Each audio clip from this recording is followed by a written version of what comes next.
Hello दोस्तों, welcome करता हूं मैं आपको आपके अपने यूट्यूब चैनल सिविल इंजीनियर एफबीएच में। तो दोस्तों, जो हमारी आज की वीडियो है ये इरिगेशन इंजीनियरिंग की नेक्स्ट वीडियो है हमारी। तो इसमें हम कैनाल हेडवर्क्स के बारे में डिस्कस करेंगे। तो आज की वीडियो जो अगर आपने अच्छी तरह देख ली तो आपको जो है कम से कम दो चार ऑब्जेक्टिव्स जो है वो क्लियर हो जाएंगे हर एक एग्जामिनेशन पॉइंट ऑफ व्यू से, क्योंकि कैनाल हेडवर्क्स में जो है बहुत ज़्यादा क्वेश्चन पूछे जाते हैं। तो यहाँ पर मैं दिखाता हूँ आपको कि कैनाल हेडवर्क्स होते क्या है। In order to divert water from the river into the canal, it is necessary to construct a certain work or structure across the river. These works are termed as canal headworks or headworks. तो मतलब क्या हुआ, हमारे पास एक river आ रही है यहाँ से। तो रिवर वाटर को अगर हमें कैनाल में डाइवर्ट करना है, ये कैनाल है हमारे पास, ये कैनाल एक है।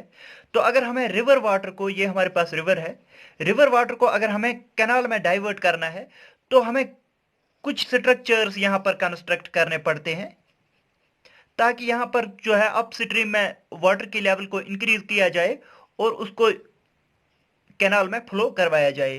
तो यही जो ये स्ट्रक्चर्स हम बनाते हैं, ये वाले स्ट्रक्चर जो हम बनाते हैं ताकि हमारा जो वाटर है वो कैनाल में ट्रांसफर हो जाए, उन्हें हम कहते हैं कैनाल हेडवर्क्स।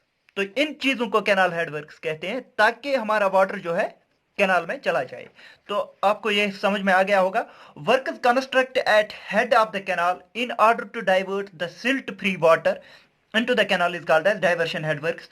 मतलब कि यही जो हमारे पास कैनाल के हेड की जगह हम ये जो वर्क्स करते हैं, यहाँ पर एक बैरियर्स जो बनाते हैं ताकि हमारा वाटर जो है वो इंक्रीज हो जाए और सिल्ट फ्री वाटर हमारा कैनाल में चला जाए। सिल्ट फ्री वाटर क्या हुआ, जो हमारे पास सिल्ट होती है वाटर में, उसके बगैर जो वाटर है वो हमारे पास कैनाल में चला जाना चाहिए, क्योंकि कैनाल में जो है सिल्ट फ्री वाटर आना चाहिए हमारे पास। नेक्स्ट आ जाते हैं हमारे पास डाइवर्शन हेडवर्क्स जो होते हैं, ये टेम्परेरी भी हो सकते हैं और परमानेंट भी हो सकते हैं। मतलब कि हमें टेम्परेरली कहीं पर जो है वाटर चाहिए होता है तो हम टेम्परेरी हेडवर्क्स बनाते हैं, और अगर हमें परमानेंटली जो है एक कैनाल बनाई हुई है तो उसके लिए हम जो है डाइवर्शन हेडवर्क्स जो है वो हम परमानेंट बनाएंगे। इसके बाद आ जाते हैं हमारे पास दो टाइप के होते हैं हमारे पास हेडवर्क्स जनरली, जिनको हम, एक को वियर कहते हैं, एक होता है बराज। तो आपको ये पता होना चाहिए कि वियर क्या होता है और बराज क्या होता है। तो वियर क्या होता है, बराज क्या होता है, इसके लिए मैंने डेफिनेशन यहां पर लिखी है। Major part of the entire ponding of water is achieved by raising raised crust and smaller portion or nil part of it is achieved by shutters. मतलब क्या हुआ, ये हमारे पास for example upstream of river है और ये हमारे पास डाउन स्ट्रीम ऑफ रिवर है। अगर हमने सॉलिड बैरियर यहां पर प्रोवाइड किया है, एक सॉलिड बैरियर हमने यहां पर प्रोवाइड किया है जिसकी वजह से पॉन्डिंग हो रही है। पॉन्डिंग मतलब कि पानी जो इसके आगे बच रहा है, मतलब अपस्ट्रीम साइड से यहां पानी आ रहा है और यहां हम इसको रोक रहे हैं। मतलब कि ये पॉन्डिंग हुआ कि एक ही जगह पानी का रुकना अगर हमारे पास सॉलिड बैरियर की वजह से हो रहा है ज्यादा एज कंपेयर टू जो हमारे पास शटर्स है, शटर से बहुत कम हो रहा है। मतलब कि मेन सॉलिड बैरियर अगर हमने लगाया उसकी वजह से पॉन्डिंग हो रही है तो उसे हम वियर कहते हैं। मतलब कि यहां पर हम थोड़े शटर्स भी, गेट्स जैसे भी लगा सकते हैं ऊपर, उसकी वजह से कम पॉन्डिंग हो गई। लेकिन major part of the ponding जो हुई, वाटर को हमने जो रोक के रखा वो हमने सॉलिड बैरियर की वजह से रखा, तो उसे हम वियर कहते हैं। तो वियर होता है, अगर हमने सॉलिड बैरियर की वजह से पॉन्डिंग की उसे हम वियर कहते हैं। नेक्स्ट आ जाते हैं बराज होता है हमारे पास। बराज होता है if the major part of the ponding is done by gates and nil part is done by raised crest. मतलब क्या हुआ इसका, अगर हमारे पास जो मेजर पार्ट ऑफ पॉन्डिंग हो गई है वो गेट्स की वजह से हो गई है तो उसे हम बराज कहते हैं। तो वियर आपको याद रखना है कि सॉलिड क्रस्ट, और बराज आपको याद रखना है गेट्स। बराज में गेट्स होते हैं और वियर में हमारे पास सॉलिड होता है, सॉलिड बैरियर। तो यहां पर आप देख सकते हैं, अगर हमारे पास ये अपस्ट्रीम साइड है, ये डाउन स्ट्रीम साइड है, तो हमें यहाँ पर पॉन्डिंग करनी है। जो यहाँ से वाटर आ रहा है इसको यहाँ के रोक के रखना है, मतलब कि पॉन्डिंग करनी है यहाँ पर। ये अगर हमारे पास गेट्स की वजह से होती है, तो गेट्स की वजह से जो पॉन्डिंग होती है उसे हम कहते हैं बराज। मतलब क्या है, यहां पर मैंने आपको इसका जो है व्यू दिखाया हुआ है। ये फॉर एग्जांपल हमारे पास हमने एक बराज बनाया हुआ है, तो ये गेट लगा होता है। तो ये गेट को हम ऊपर भी लेके जा सकते हैं ताकि वाटर पानी नीचे से चला जाए डाउन स्ट्रीम साइड में, और इसको बंद किया जा सकता है ताकि हमारे पास वाटर जो है उसकी पॉन्डिंग हो सके। मतलब कि ये हम गेट को ऊपर भी ले सकते हैं ताकि यहां से पानी चला जाए बाहर, और गेट को बंद भी कर सकते हैं ताकि हमारे पास पॉन्डिंग हो जाए। तो इसे हम बराज कहते हैं। ये होता है हमारे पास बराज। और वियर क्या होता है? वियर में जो पानी होता है वो ऊपर से नीचे चला जाता है। फिर मतलब कि वियर हमने जब बनाया तो इस केस में हम गेट नहीं लगाते हैं। जो भी वाटर यहां से वाटर लेवल यहां तक इंक्रीज हो गई, फिर वो वियर के ऊपर से डाउन स्ट्रीम साइड में चली जाती है। तो नेक्स्ट बराज में क्या होता है, हम गेट से जो है रेगुलेट कर सकते हैं, और पॉन्डिंग में जो है वो उसके ऊपर से चला जाता है। तो ये आपको याद रखना है वियर और बराज के बारे में। वियर क्या होता है? सॉलिड बैरियर की वजह से पॉन्डिंग हो गई तो वियर, और गेट्स की वजह से पॉन्डिंग हो गई तो उसे बराज कहा जाता है या रिवर रेगुलेटर कहा जाता है। तो नेक्स्ट आ जाते हैं हमारे पास, ये कैनाल हेडवर्क्स हम कहां पर बनाएंगे। ये आपको याद रखना है कि कैनाल हेडवर्क्स कहां बना सकते हैं, कहां नहीं बना सकते हैं। पहला ही स्टेज होता है रॉकी स्टेज और हिल स्टेज। मतलब कि हमारे पास पहले ही जो रिवर स्टार्ट होती है वो रॉकी स्टेज या हिल स्टेज से स्टार्ट होती है, क्योंकि हिल से ही पानी आता है। तो वहां पर जो होता है वेलोसिटी बहुत ज्यादा होती है, और बेड स्लोप भी ज्यादा होता है, क्योंकि हिल साइड में जो है स्लोप बहुत ज्यादा होता है। मतलब कि ये हिल है हमारे पास, ये एक हिल है हमारे पास। तो यहां पर अगर हम देखेंगे, यहां पर स्लोप जो है वो ज्यादा होता है, और हमारे पास वेलोसिटी भी जो पानी की होती है वो ज्यादा होती है। तो यहां पर हम जो है हेड वर्क्स नहीं बनाते हैं। मतलब कि रॉकी और हिल स्टेज में आपको याद रखना है कि रॉकी और हिल स्टेज में जो है वहां पर हम जो है कैनाल हेड वर्क्स नहीं बनाते हैं। ये आपको याद रखना है, it is not suitable for the canal head works. इसके बाद आ जाता है बोल्डर स्टेज। बोल्डर स्टेज आ जाता है, मतलब कि ये हमने रॉकी और हिल स्टेज ये था हमारे पास। इसके बाद आ जाता है बोल्डर स्टेज। क्या आता है? Boulder stage. यहां पर हम जो है वेलोसिटी थोड़ा कम ही होती है as compared to rocky stage, और बेड स्लोप भी थोड़ा कम ही होता है। तो ये सूटेबल होता है कैनाल हेडवर्क्स बनाने के लिए। तो ये याद रखना है, रॉकी स्टेज सूटेबल नहीं होता है, बोल्डर स्टेज हमारे पास सूटेबल होता है। थ्रो और एल्यूवियल स्टेज जो होता है, ये सबसे मेन सूटेबल स्टेज जो होती है उसे हम थ्रू और एल्यूवियल स्टेज ही कहेंगे, क्योंकि बेड स्लोप भी कम होता है और वेलोसिटी भी कम होती है। It is suitable for canal headworks. ये भी सूटेबल होता है कैनाल हेडवर्क्स बनाने के लिए। इसके बाद आ जाता है हमारे पास डेल्टा स्टेज। डेल्टा स्टेज आपको पता ही होगा, डेल्टा होता है कि जब हम हमारी रिवर जो है वो ओशन में ऐड हो जाती है। ये ओशन है हमारे पास, और ये हमारे पास रिवर है। तो रिवर जब ओशन में ऐड हो जाएगी तो उसे हम डेल्टा कहते हैं। तो डेल्टा इस पोर्शन में हम जो है कैनाल हेडवर्क्स नहीं बना सकते हैं, क्योंकि ये जो है ओशन की लेवल जो होती है वो मीन सी लेवल होती है। और हमें जो है अगर यहाँ पर हमारे पास फील्ड है, इस यहाँ पर कैनाल कनेक्ट करना कोई फायदा ही नहीं होगा, क्योंकि ये लो लेवल पे होगा और ये फील्ड हमारा जो है वो हाई लेवल पे होगा। इसीलिए डेल्टा भी है जो है वो कैनाल हेडवर्क्स बनाने के लिए सूटेबल नहीं होता है। तो बोल्टर स्टेज और एलुवियल स्टेज या थ्रू स्टेज जो होता है वो हमारे पास कैनाल हेडवर्क्स बनाने के लिए सूटेबल होता है। ये आपको याद रखने हैं, ऑब्जेक्टिव में कभी भी पूछा जा सकता है। अब आ जाते हैं मेन जो हमारे पास टॉपिक है कि layout of diversion headwork. Diversion headwork का लेआउट कैसा होता है, हम कैसे डाइवर्शन हेडवर्क्स बनाते हैं। तो यहां पर आपको मैंने दिखाया हुआ है, ये रिवर आ रही है यहां से रिवर आ रही है। तो रिवर वाटर को हमें क्या करना है, हमें कैनाल में इसको लेके जाना है। हमें यहां पर कुछ हेडवर्क बनाने हैं, डाइवर्शन हेडवर्क्स, ताकि हम जो वाटर को है सीधा यहां पर कैनाल में भेज सकें। तो इसके लिए जो है बहुत बड़ा स्ट्रक्चर बनाना होता है। ये सिंपल नहीं है हमने वियर यहां पर लगा दिया तो कैनाल में से पानी को डाल देंगे। तो इसके लिए बहुत अच्छा स्ट्रक्चर बनाना होता है। उसके लिए डिफरेंट डिफरेंट चीजें हमारे पास होती है। तो हमारे पास क्या होती है, पहले ही हम जो जो रिवर वाटर है इसको गाइड बैंक से जो है हम इसको प्रॉपरली जो है एक एरिया में कंस्ट्रक्ट करते हैं, ताकि हमारे पास रिवर वाटर जो है वो बाहर न चला जाए।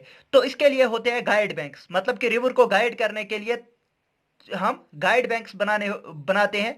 तो इसके बाद होते हैं हमारे पास, अब जब हमने ये बनाया यहां पर, इसको वियर कहते हैं, और इसको डिवाइड वॉल कहते हैं इसको। और ये जो होता है ये अंडर सिलुएस सेक्शन होता है, इसको अंडर सिलुएस सेक्शन कहते हैं हम। तो ये जब हमने बैरियर बना दिया, फॉर एग्जांपल हमने यहां पर बैरियर बना दिया, तो उसकी वजह से जो है ऊपर जो है इसकी वाटर लेवल इंक्रीज हो जाएगी।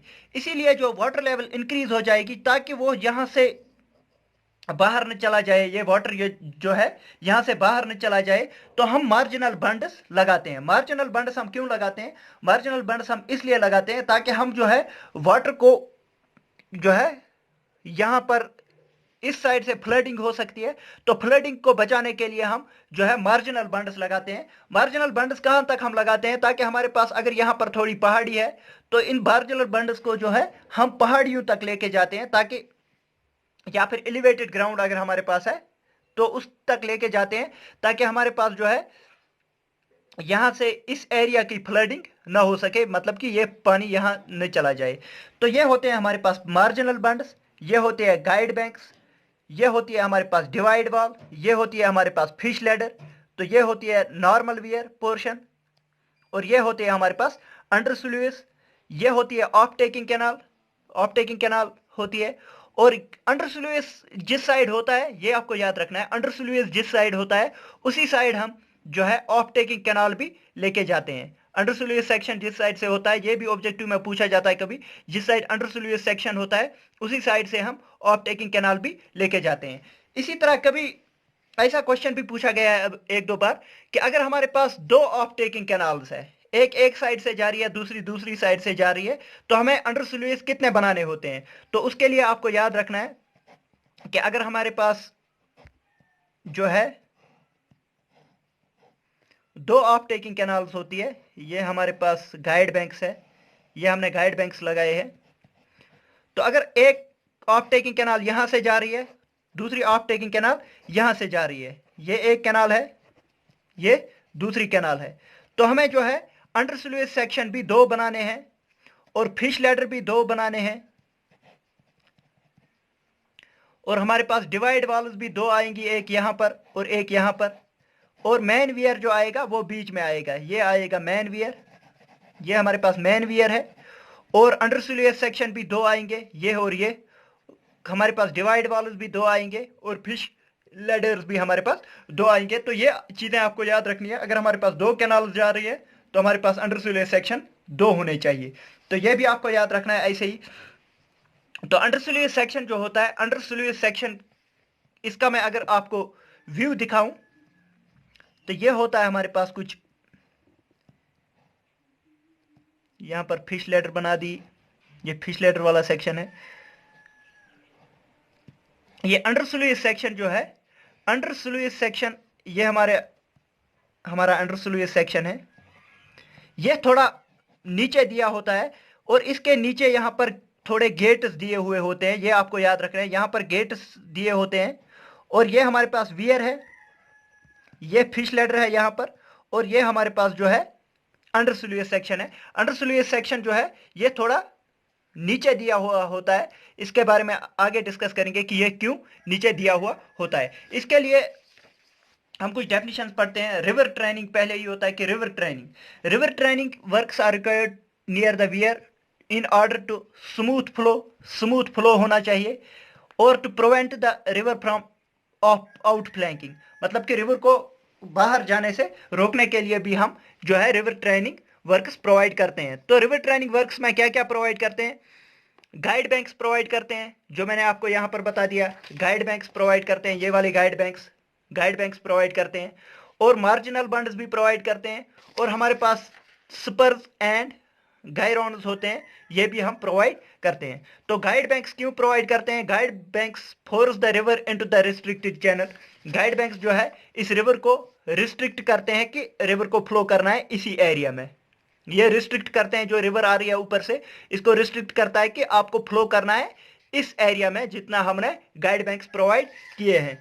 तो इसके बाद आ जाते हैं हमारे पास मार्जिनल बंड्स जो है, मार्जिनल बंड्स ये है, आपको पता ही है, ये एक साइड से हम लगाते हैं ऐसे, are provided in upstream side in order to protect area from submergence, मतलब ये इसलिए प्रोवाइड करते हैं ताकि हमारा ये जो एरिया है ये सबमर्ज न हो जाए, यहां से पानी इस साइड न चला जाए, ताकि इस एरिया को हम सबमर्जन से बचा सके।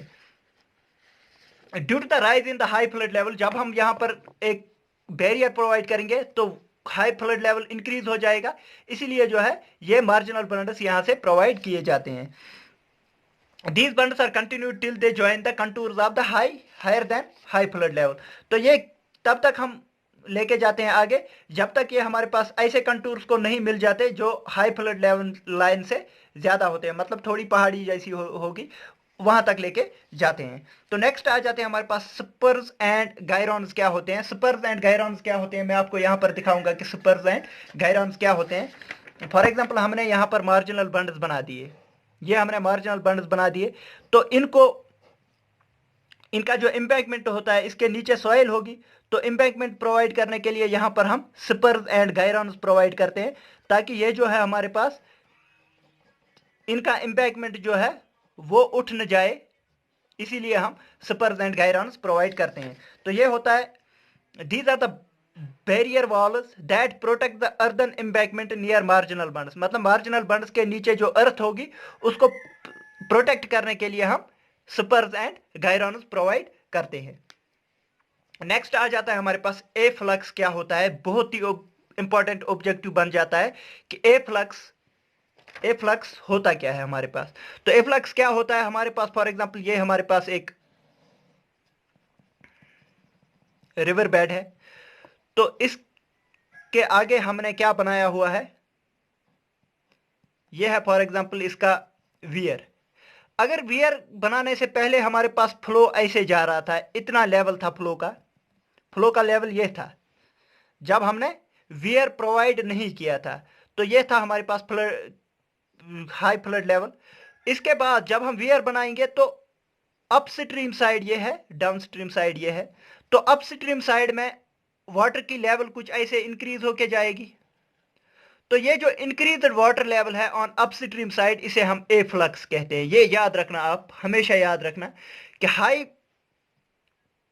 अपस्ट्रीम साइड में जो है वाटर लेवल में इंक्रीज हो जाना, जब हम कोई वियर या बराज बनाएंगे तो उसे हम ए फ्लक्स कहते हैं। Afflux is rise in maximum high flood level in upstream of the weir cause due to the construction of the weir. जब हम वियर बनाएंगे उसकी वजह से अपस्ट्रीम साइड में जो है हाई फ्लड लेवल में इंक्रीज हो जाएगा, उसे हम ए फ्लक्स कहते हैं। तो हमेशा याद रखना कि ए फ्लक्स की डेफिनेशन क्या होती है हमारे पास। नेक्स्ट आ जाते हैं हमारे पास पॉन्ड लेवल।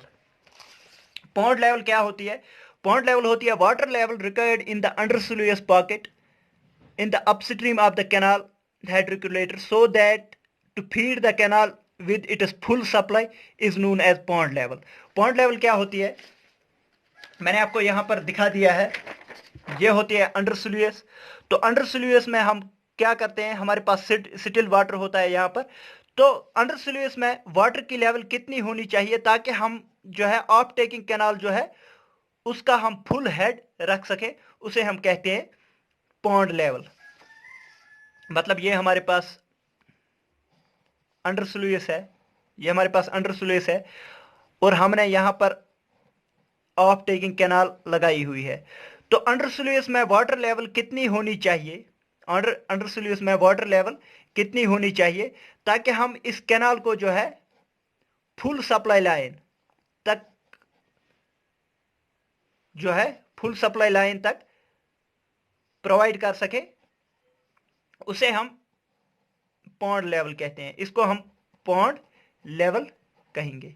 तो ये आपको याद रखना है कि पॉन्ड लेवल क्या होती है। पॉन्ड लेवल होती है कि जो हमारे पास अंडरस्लूइस सेक्शन है इसमें कितना वाटर लेवल होगा हमारे पास, ताकि हमारे पास ये जो है हमारे पास ऑफ टेकिंग कैनाल इसमें पूरा पानी जा सके, उसे हम पॉन्ड लेवल कहते हैं। नेक्स्ट आ जाते हैं अंडरस्लूइस क्या होता है। अंडरस्लूइस मैंने आपको ये बता दिया, अंडरस्लूइस ये होता है। अंडरस्लूइस के फंक्शन के बारे में हम पढ़ेंगे कि अंडरस्लूइस क्या क्या फंक्शन होता है। A comparatively less turbulent pocket of the water is created near the canal head, मतलब कि ये इसलिए प्रोवाइड किया जाता है यहाँ पर, ये जो है ये अंडरस्लूइस सेक्शन इसलिए प्रोवाइड किया जाता है ताकि हमारे पास जो है यहाँ पर टर्बुलेंस कम हो जाए। टर्बुलेंट वाटर नहीं होना चाहिए, क्योंकि अगर यहाँ पर टर्बुलेंट वाटर होगा तो ऑफ टेकिंग कैनाल में हमारे पास सिल्ट चला जाएगा। तो सिल्ट को ऑफ टेकिंग कैनाल में प्रिवेंट करने के लिए हमारे पास यहाँ पर ये जो अंडरस्लूइस सेक्शन है ये लेस टर्बुलेंट होना चाहिए, इसमें वाटर की टर्बुलेंस ज्यादा नहीं होनी चाहिए। A divide wall separates the undersluice portion from the main weir portion। ये जो डिवाइड वॉल होता है, डिवाइड वॉल हमारे पास होता है, ये मैंने ग्रीन कलर से यहां पर दिखाया हुआ है, ये होता है divide wall. Divide wall undersluice portion और मेन वियर पोर्शन को सेपरेट करता है, मतलब कि ये मेन वियर पोर्शन है, ये अंडरस्लूइस सेक्शन है, इनको क्या सेपरेट करता है, एक डिवाइड वॉल। ये भी आपको याद रखना है। नेक्स्ट आ जाते हैं undersluice are the opening provide in the weir wall with the crust at low level. ये मैंने आपको पहले भी बता दिया है, अंडरस्लूइस सेक्शन में ओपनिंग्स प्रोवाइड की जाती है नीचे बिलो द क्रस्ट लेवल, मतलब कि क्रस्ट लेवल के नीचे, एक्चुअल क्रस्ट लेवल ये है, इसके नीचे हम इसको ओपनिंग्स प्रोवाइड करते हैं। Undersluice are fully controlled by gates, तो अंडरस्लूइस को गेट्स से कंट्रोल किया जाता है। These are located on the same sides of off taking canal. ये मैंने आपको बता दिया, अंडरस्लूइस जो है ऑफ टेकिंग कैनाल के साइड होते हैं। ऑफ टेकिंग कैनाल ये है तो अंडरस्लूइस ये होंगे, अंडरस्लूइस जो होते हैं वो ऑफ टेकिंग कैनाल के साइड होते हैं। These openings help in removing deposited silt also called as covering sluices. तो ये जो मैंने आपको ये ओपनिंग्स दिखाई है, यहां पर जब स्टिल वाटर होगा तो हमारे पास सिल्ट जो है वो यहां पर बैठ जाएगा। जब ये सिल्ट यहां पर बैठ गया तो हम ये गेट्स को ओपन करते हैं और ये सिल्ट को डाउन स्ट्रीम में जाने देते हैं, यहां पर डाउन स्ट्रीम में जाने देते हैं इस सिल्ट को। तो इसीलिए इनको कहते हैं स्कवरिंग स्लूइसेस, क्योंकि ये सिल्ट को रिमूव करने के लिए हम यूज करते हैं। तो डिस्चार्जिंग कैपेसिटी ऑफ अंडरस्लूइसेस क्या होता है, डिस्चार्जिंग कैपेसिटी ऑफ अंडरस्लूइस कितना होना चाहिए, क्योंकि हम ये जो वाटर यहां पर हमारे पास यहां पर स्टोर हुआ तो इसको हम अंडरस्लूइस के जरिए ही डाउन स्ट्रीम में जाने देते हैं। तो इसीलिए जो है इसका डिस्चार्ज कितना होना चाहिए यह भी मायने रखता है।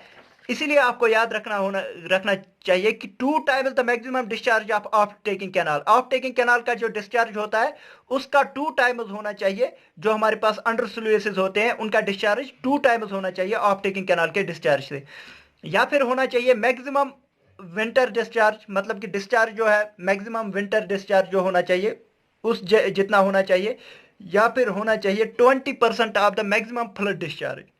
मतलब कि अगर किसी वक्त फ्लड आ गया उसका जो 20% डिस्चार्ज है वो होना चाहिए अंडरस्लूइसेस का डिस्चार्ज कैपेसिटी। तो ये भी आपको अंडरस्लूइस के बारे में याद होना चाहिए। इसके बाद हमारे पास आ जाते हैं नेक्स्ट है हमारे पास डिवाइड वॉल क्या होती है।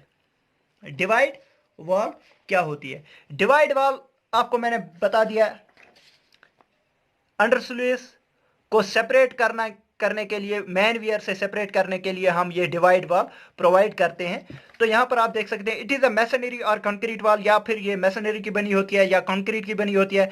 Right angle to the axis of weir, axis of weir हमारे पास ये है और इसको हम राइट एंगल में बनाते हैं, मतलब कि परपेंडिकुलर एक्सिस ऑफ वियर में बनाते हैं। Separates undersluice from the rest of the weir, undersluice को सेपरेट करता है रेस्ट ऑफ द वियर, ये भी मैंने बता दिया।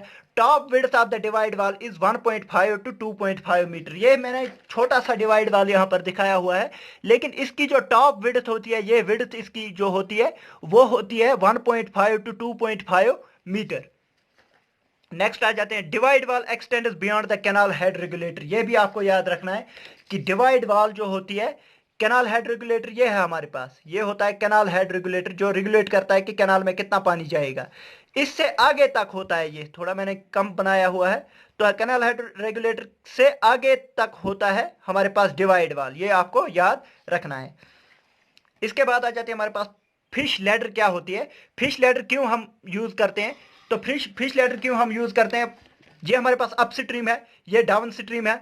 तो अगर डाउन स्ट्रीम वाली फिश को ऊपर की तरफ जाना होगा तो वो तो ऐसे नहीं जा सकती है, तो इसीलिए फिश लैडर प्रोवाइड करते हैं ताकि फिश जो है डाउन स्ट्रीम से अप स्ट्रीम में जा सके और अप स्ट्रीम में डाउन स्ट्रीम में जा सके।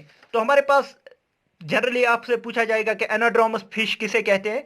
एनाड्रोमस फिश जो है विंटर्स में अप स्ट्रीम से डाउन स्ट्रीम चली जाती है। तो आपको एक फिश के बारे में, इंडिया में एक ही फिश है जो माइग्रेटरी फिश है, तो उसका नाम है हिल्सा। हिल्सा आप याद रखना कि hilsa only fish in India that is migratory fish, जो कि माइग्रेशन करती है। Fish ladder is on the side of the divide wall. Fish ladder जो होता है डिवाइड वाल के साइड में लगी होती है हमारे पास फिश लैडर, ये भी आपको पता ही होगा। नेक्स्ट आ जाते हैं हमारे पास कैनाल हेड रेगुलेटर क्या होता है। कैनाल हेड रेगुलेटर ये मैंने आपको बताया था। कैनाल मैंने आपको यहाँ पर 90 डिग्री पे कैनाल दिखाया था, लेकिन ये 90 डिग्री पे नहीं होता है, ये 90 डिग्री टू 110 डिग्री तक हम प्रोवाइड करते हैं ताकि यहाँ पर जो है वाटर इजीली जो है कैनाल में एंटर कर सके। Regulate the water supply, canal का वाटर सप्लाई को रेगुलेट करने के लिए हमारे पास ये कैनाल हेड वर्क, यहाँ पर कैनाल हेड रेगुलेटर प्रोवाइड किया जाता है। ये होता है हमारे पास कैनाल हेड रेगुलेटर। तो control the silt entry into the canal, तो ये सिल्ट एंट्री को भी कंट्रोल करता है। Prevent the river flood from entering the canal, ये रिवर में अगर फ्लड आ गया तो उसको, उस फ्लड को कंट्रोल करता है ताकि वो कैनाल में न चला जाए। तो ऐसे ही होते हैं हमारे पास ब्रेस्ट वाल्व्स। क्या होते हैं ब्रेस्ट वाल्व्स, आपको याद रखने हैं। ये अगर हमारे पास एक फ्रंट व्यू मैंने आपको दिखाया हुआ है हमारे पास कैनाल हेड रेगुलेटर का, कैनाल हेड रेगुलेटर का ये जो है फ्रंट व्यू है। तो यहाँ पर गेट्स प्रोवाइड किए जाते हैं कैनाल हेड रेगुलेटर में, और इसके ऊपर हमारे पास ब्रेस्ट वाल्व्स प्रोवाइड किए जाते हैं ताकि अगर यहाँ पर जो है फ्लड ज्यादा आ गया तो ये ब्रेस्ट वाल्व जो है ये उस वाटर को प्रिवेंट करती है ताकि ये जो है इसमें कैनाल में न चला जाए। ये कैनाल के हेड रेगुलेटर के ऊपर ये ब्रेस्ट वाल्व प्रोवाइड किए जाते हैं ताकि इसका फ्लड वाटर जो है कैनाल हेड रेगुलेटर के ऊपर से इस कैनाल में न चला जाए। Breast valves are RCC valves provided from the pond level up to the high flood level to avoid spilling of the water over the canal head regulator, मतलब canal head regulator के ऊपर से सिपिल न हो जाए वाटर कैनाल में, तो इसीलिए हम ब्रेस्ट वाल्व्स प्रोवाइड किए जाते हैं। ये जो है यहाँ पर कैनाल हेड रेगुलेटर के ऊपर प्रोवाइड किए जाते हैं। नेक्स्ट आ जाते हैं, नेक्स्ट है हमारे पास weir and barrage regulation and silt control.